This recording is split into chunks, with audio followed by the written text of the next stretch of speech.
There you go, Dan. Okay, good morning, everyone. Dan Bates, President and CEO, Greater Hamilton Chamber of Commerce. And we are here for coffee and conversation. Today, we are really excited to bring to you a very interesting speaker with a very important topic. So we will be turning it over to Tod Bowen in just a little bit.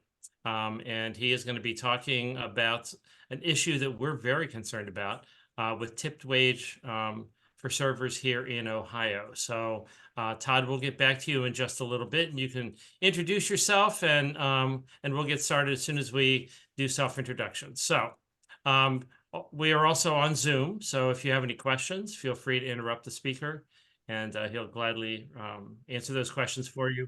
If you're on Facebook Live, type in those questions, and Tiffany will repeat those questions so the speaker can get them answered for you. So with that, you know the protocol, you know who I am. We're going to find out who all of you are. So Tiffany. Yep, we're just going to go down the line. Just introduce yourself and who you're with.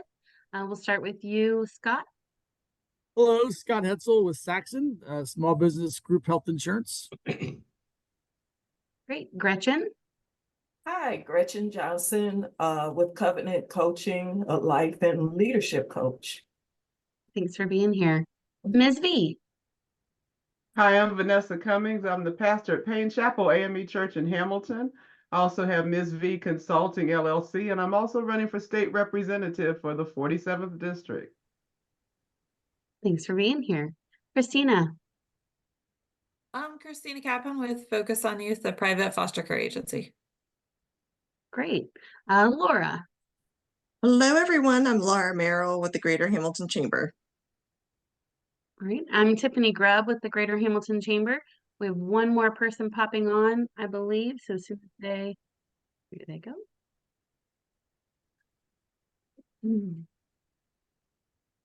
Good morning, Billy. Do you want to introduce yourself and who you're with?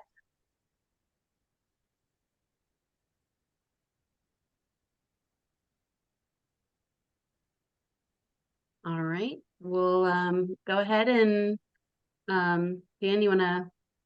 Yeah, I'll kick it off. So, Tod, it's over to you, and we are thrilled to have Tod with us here. He is the Managing Director of External Affairs and Government Relations for the Ohio Restaurant and Hospitality Alliance, and he will be presenting to us today. So, Tod, it's yours.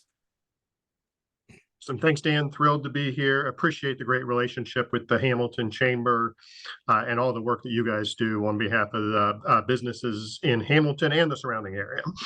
I'm going to try to share my screen, so let me know, Dan, if you're are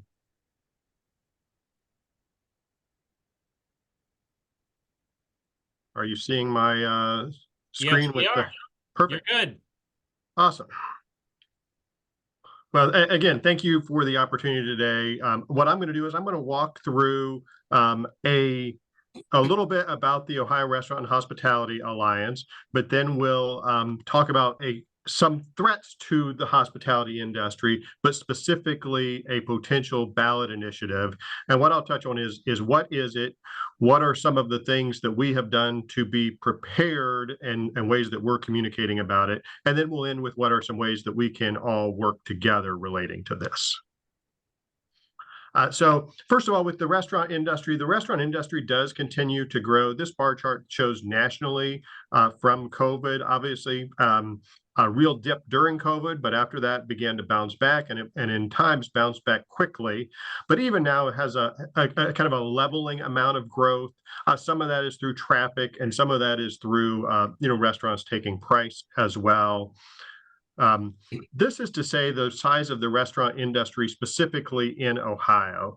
There are 24,000 plus restaurants in Ohio, robust sales. And I've got a couple of slides that'll get a little bit deeper into this, but what is the Ohio Restaurant and Hospitality Alliance? We are the trade association for restaurants, hospitality businesses throughout Ohio. Kind of the way we say that is if you are a business where people come to eat or drink, we are your voice in the state house and in courthouses all over the state, and we're proud to be so. And we partner a lot with local chambers and other business trade associations as well.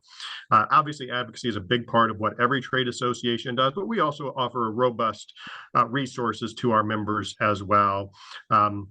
and Andy's name was on the slide before. Andy leads our membership team, and especially if any of you watching on Facebook Live are hospitality businesses and you're interested in learning more, Andy and I would be thrilled to talk with you. Ohio's hospitality business is also growing. The number of eating and drinking place locations is almost 25,000. That's up from just shy of 23,000 2 years ago. We contribute $33 billion to the economy, and specifically members of the ORHA are about 10,000 locations. The hospitality industry contributes $564,000, or about 10% employment in the state, and that makes us the third largest private sector employer. I'm going to get into, obviously, this threat to the wage and the tipped wage. This slide I just have up here to remind everybody I'm talking to, and myself, that even while we have a significant focus on this one issue, we cannot ignore all of the other issues that face small businesses. So these are some of them that are specifically federal issues, from focuses on joint employer to some revisions in the tax code. There's an FTC rule that could be very problematic for small businesses. And then for those that are restaurants, retailers, others, the kind of ever-growing swipe fee cost is something that we're always trying to make a little bit of impact on. But today I'm going to really get significantly on this threat to Ohio's starting wage, tipping, and the tipped wage. So what is this threat? There is a proposed amendment to the Ohio's Constitution that would fast track the starting wage here in Ohio by $4.55 in just 14 months. And it would eliminate the tipped wage here in Ohio. One thing that I always make sure that I point out when I talk about this, Ohio already has an index to inflation minimum wage rate. We are not one of those states that has the federal minimum wage that has been stuck at $7.25 forever. Our minimum wage is currently $10.45. It's indexed to inflation, so it goes up every year. The goal of the group trying to push this is to get it on the ballot this November. Who is running pushing this proposed ballot initiative? They're nationally known as One Fair Wage, operating in Ohio as Raise the Wage Ohio.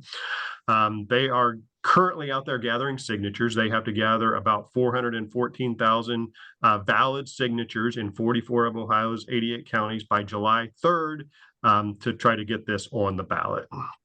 One Fair Wage, I mentioned, is a national campaign. They're based in Massachusetts. Their founder is a former Berkeley professor. And they've long been kind of a pusher of some anti-business, specifically to restaurants in the hospitality industry, but they've recently really become pushing this idea of eliminating the tipped wage. And I'll get more into that a little bit later. The SEIU is a significant financial backer of One Fair Wage nationally. And when I think about it, especially when I talk to groups beyond the hospitality industry, I make sure that I point out that what we have seen in other states when they've been successful at kind of this fight for 15 and some work toward eliminating the tipped wage. These are some of the other things that they push for in some other coastal states that we might see in Ohio that are problematic for small businesses especially. One is predictive scheduling, where you have to guarantee your schedule 2 to 4 weeks in advance.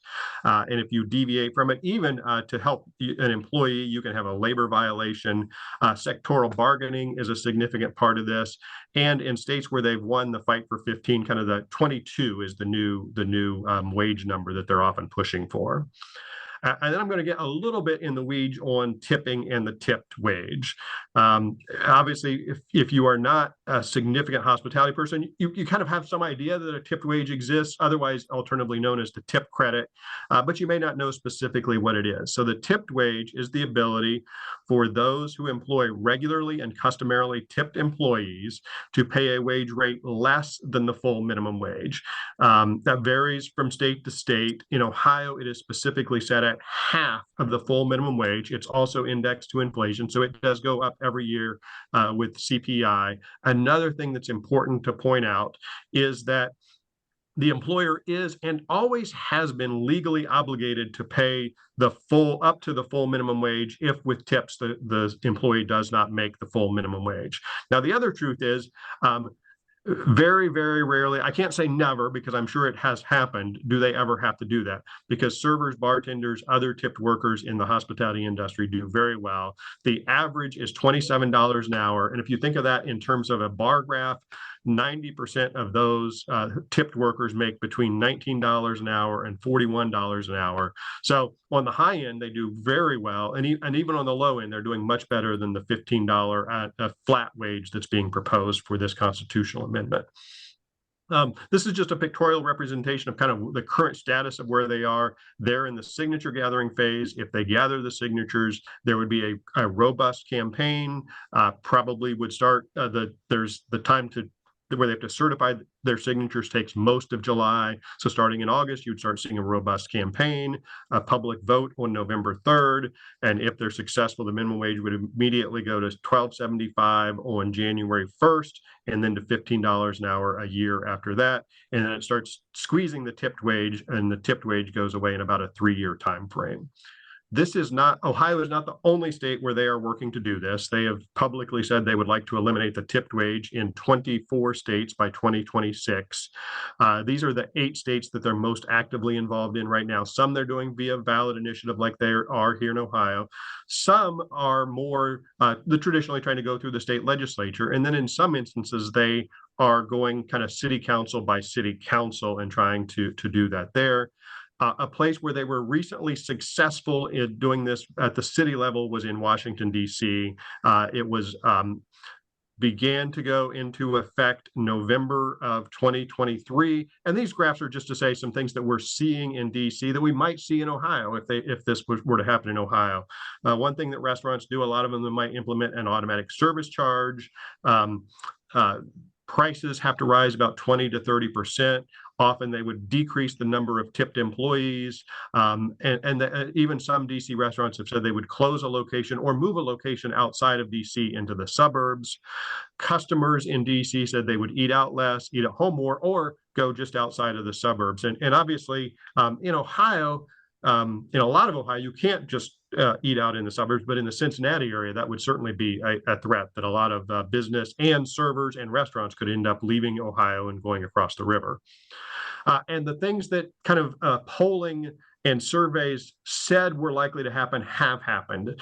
Just since November of 2023, full service restaurants employment in DC has declined by 3,700 jobs and 1,700 jobs added in the suburbs around DC. So this is a place where the reason we talk about this is some learning that we might see in Ohio if they were successful in this.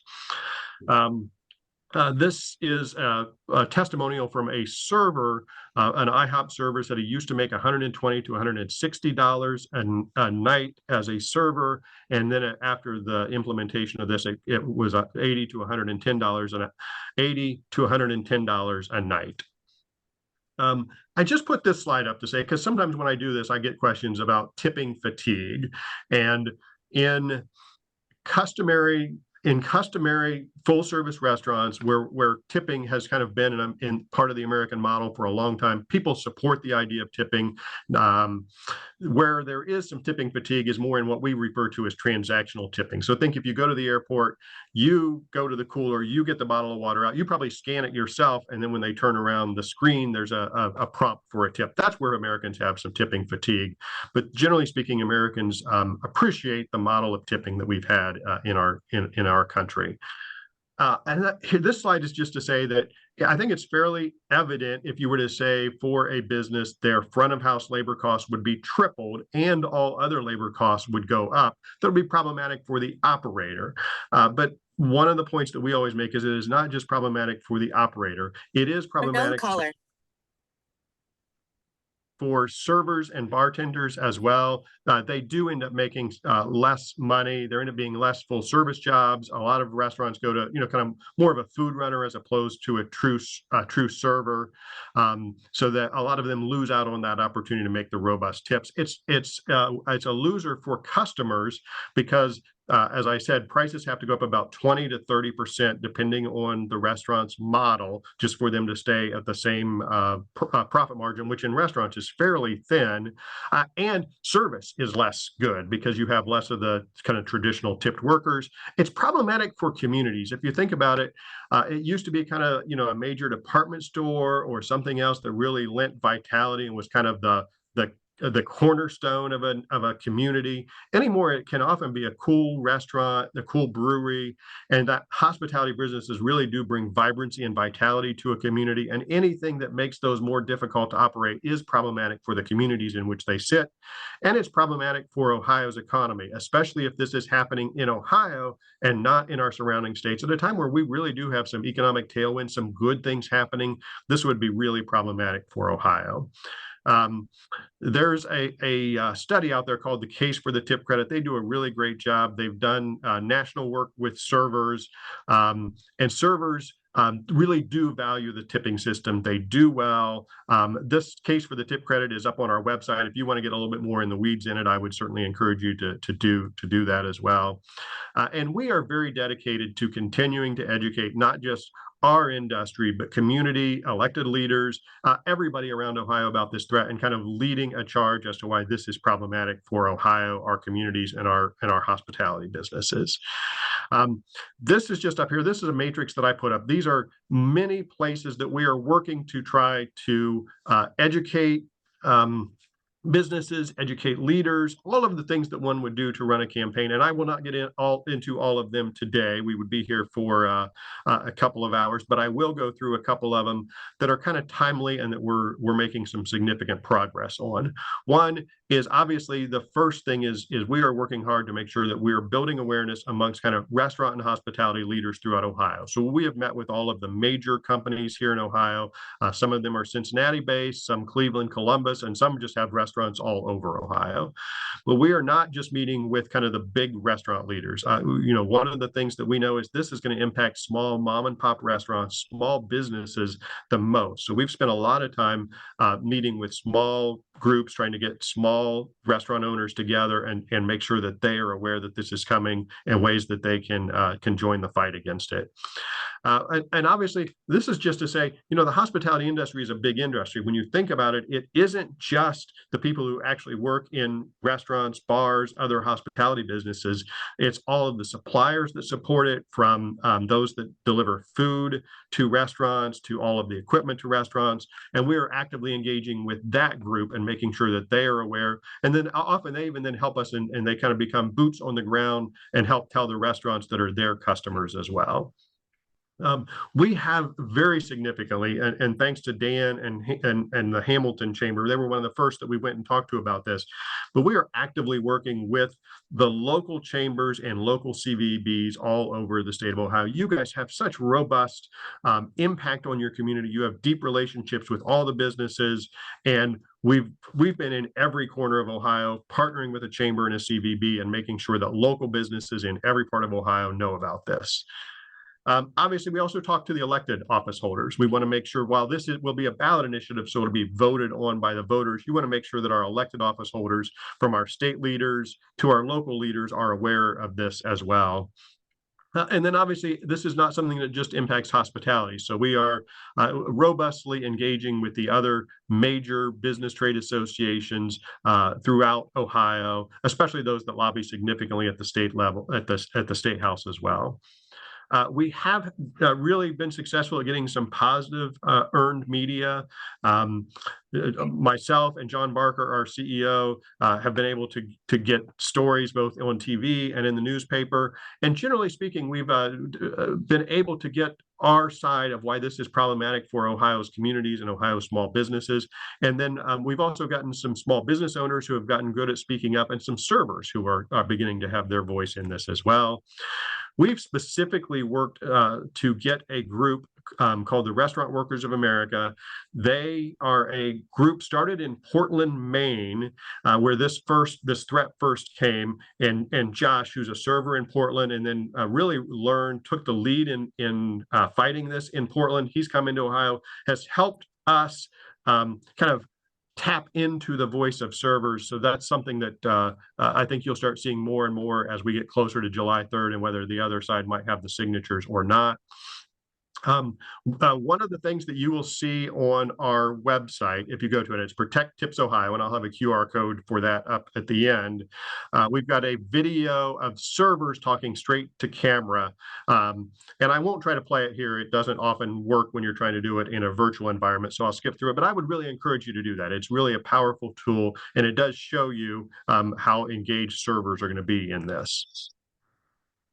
We have also recently completed a significant survey of servers and bartenders. Over 990 servers and bartenders responded to our survey, because we were able to say anecdotally, we talk to servers and they feel this way. But obviously, as we move forward, and especially as you're trying to do some earned media, it's important to have actual numbers to go with your anecdotal evidence as well. So look for more information on this to come up. We will actually have a press conference on May 21st, and we'll have servers there, small business owners, and we'll kind of roll out the whole results of this survey. The top line is that servers overwhelmingly value the current system where they're able to make robust money through tips and while having that lower base wage rate. We are also working, there are a lot of great national studies on the problematic impact of raising the minimum wage too high, too fast. But we are working hard to Ohioize some of those numbers. It's interesting to all of us what some of the stories are that you might learn nationally and see in some other cities, but we want to make sure that we have Ohio numbers to go along with that. And that will probably be June where we will have that study completed. This our website, I mentioned it's protecttipsohio.com. We've got a lot of great resources up there that I would encourage you to take a look at, from a downloadable one-pager. There's a calculator that a hospitality business could use that they would be able to see what the impact would be on their business. We've got some great videos. So, and it is not a static website. When we get new information, when the server survey comes out, it's something we will update on a regular basis. So certainly feel free to check that out later today, and then just check back on occasion. And this is just to say, right now we are in the part of this, as the other group is out there, they are gathering signatures. We are educating hospitality leaders, community leaders, elected leaders, and others at this point. It would be post July 3rd where you might see a more public campaign where you would have to begin winning over voters. And I just put this up again to say, especially when I'm talking to groups that include not just hospitality businesses, is that the threats that could come through the ballot that would be really aimed at problematic, especially for small businesses, is likely to continue and accelerate if we are not successful at beating this in November. So what can we all do together? Number one, now that you've gotten educated a little bit about this, feel free to check out our website, learn a little bit more. And I'm happy if, and I know Dan, Tiffany could provide my contact information. I do have it on my final slide. Reach out to me after you take a look at our website. But as you've learned a little bit about, communicate this to your community, to those that you know should know a little bit about this, especially small business owners. Feel free to use our resources. That's why they're up there, is to help you communicate it. So you don't need to know everything about it, but you would need to know enough to say to someone, hey, this is a threat. You should learn a little bit more. Here's where you can. And then if you're a hospitality business, you should join your trade association. If you're a small business, you should join your local chamber. Or if you're not a restaurant, you should be a part of your industry group. It is important that we all band together for the good of our community and our business groups.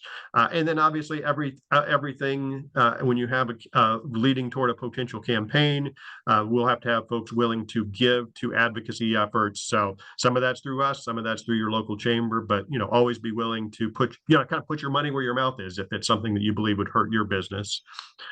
So this is our website, protecttipsohio.com. That QR code goes directly to it.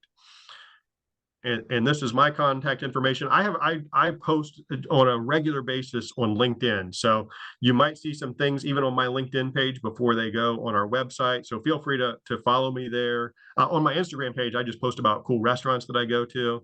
But if you're interested, feel free to follow, and feel free to reach out either via email, or that's my direct phone number on there. So with that, Dan, I will stop sharing and be glad to take any questions. So I have a question, Todd. I heard that they are well down the path in getting the signatures that they need to be on the ballot. So is it kind of a given maybe that it's going to hit the ballot in November? I would not say that it is a given. They are robustly paying there are firms out there that you pay to gather signatures. They are robustly paying, which makes it much more likely that they will get there. Now, the challenge that anybody has to get the signatures really isn't in the upper number. It's in gathering the right number from 44 of Ohio's 88 counties. So that's a place where sometimes those paid firms struggle a little bit. So, and there is no check-in. They submit them all on one day. So we know what they've said they're over 300,000 signatures gathered, but there really isn't a way to check on that. Okay. The other thing is not a question, but it's a comment. One of the things we've been trying to educate our members is, even though, this particular initiative is focused on hospitality, we are really trying to warn our businesses that this will impact all business, after it goes through the hospitality sector. Because once the minimum wage, goes up for that segment, it is going to affect, businesses across the board with what they're going to have to pay to retain employees. Absolutely, yes. The hospitality's on the front line, but and I would say on the second line is any business that has a significant number of entry-level employees. But ultimately, every business would be impacted, because if you think about it, if you're paying a 14-year-old at Subway $15, a year from now, every business has to raise their prices, to deal with that. And it really does hurt. We've done some polling on it. It really does hurt smaller communities, smaller businesses significantly more than others. And Todd, I'm not sure if everybody else has seen it. It looks like you're still screen sharing. So I am looking for the button to stop screen sharing. So.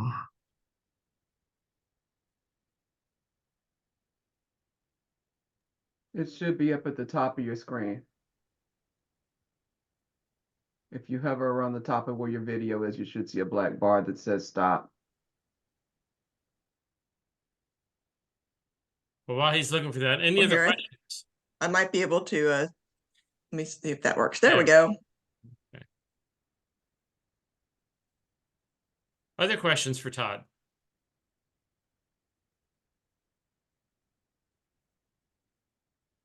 While people are thinking about their questions, a little bit more information that's very local.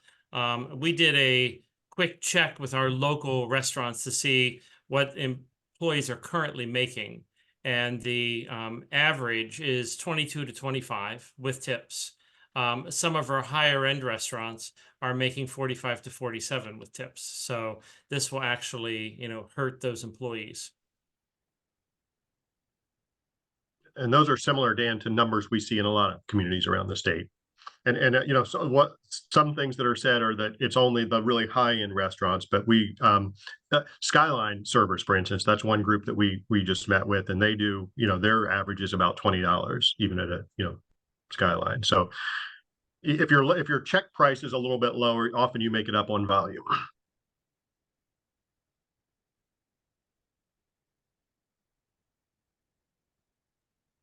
I have a question, and I'm just basing this on what I heard a few years during COVID.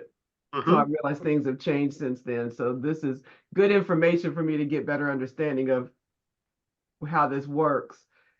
It was up, I don't remember what state it was. I think it was up on the East Coast. They mentioned that with COVID, they had raised their wages for everybody across the board and just raised their prices a little bit instead of relying on tips. And they found that it made everybody happier, because they said the employees didn't have to be so stressed about whether they were going to get tips because of the number of people coming in. So how does this factor into that? And I realize COVID was a different animal than where we are now, but is there a difference? I would say the one thing to always keep in mind is that the law is and always has been that the employer is legally obligated to make it up. So you will have some groups out there that will talk about a sub minimum wage or that servers don't make the minimum wage. That isn't nor has ever been true in places where they have the tip wage. There are some restaurants that have gone to so if you think of Chipotle or some others, they don't really have tips. So it's a different model. But there have been some full service restaurants that have kind of gone away from a tipping model, but most of them have come back to it. Customers value it. Servers really do end up doing significantly better. And they already have that guarantee that they're always going to make at least the full minimum wage. And just to respond to that, Vanessa, post-COVID, it wasn't just hospitality. Everybody raised their wages to attract and retain employees. So I know locally, and this is just a guesstimate, that raised wages here in Hamilton probably about $2 an hour. Right. The market has done a good job of appropriately raising wages. It's the government mandates that go too high too fast that can problematically throw off an economy. Thank you. Absolutely.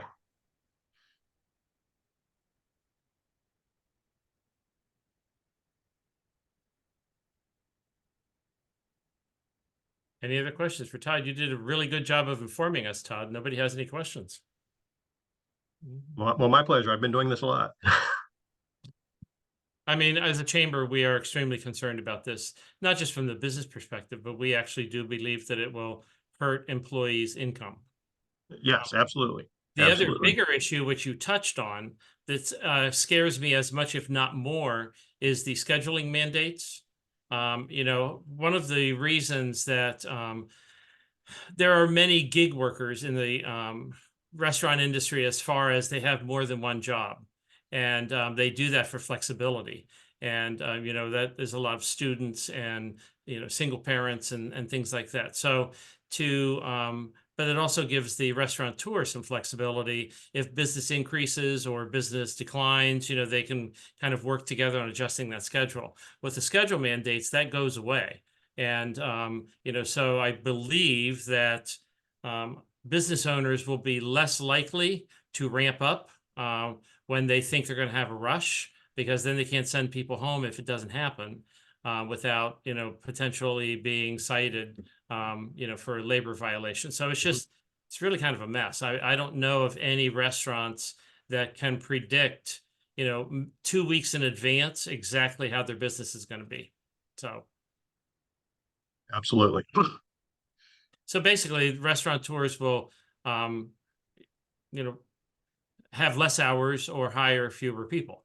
So, because they'll run leaner, which also will impact the customer in the end. You know, the other thing that I'm, you know, concerned about is, you know, how this impacts prices. You know, I know that some of the big chains like Burger King and stuff like that, their prices are competitive with some of our higher end restaurants here in Hamilton. It's really, you know, for lunch, it's pretty interesting that, you know, it costs you $15 now to go to Burger King, which is why they're reintroducing the $5 specials, McDonald's and all that. And, you know, you can go to a higher end restaurant here in Hamilton for, you know, like $16 for lunch and be served. So it's interesting how this is really kind of turning the whole industry upside down.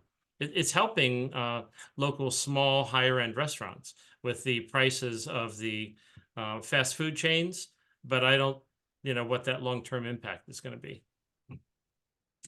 Is the scheduling tied to all of this? It's all in the same bill?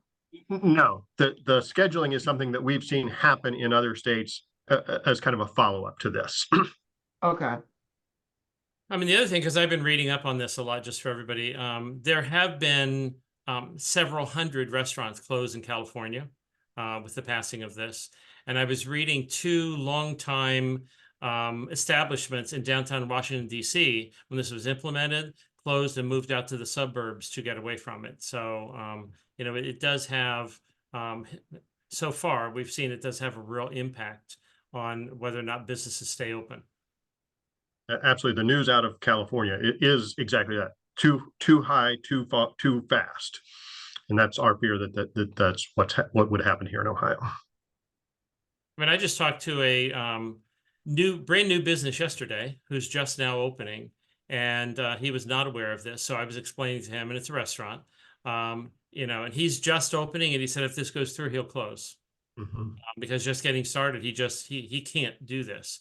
And I think the other thing that people aren't thinking about is, Todd, wouldn't this would impact all workers? So if a high school student with no experience working part-time, they'd have to be paid that minimum, correct? Correct.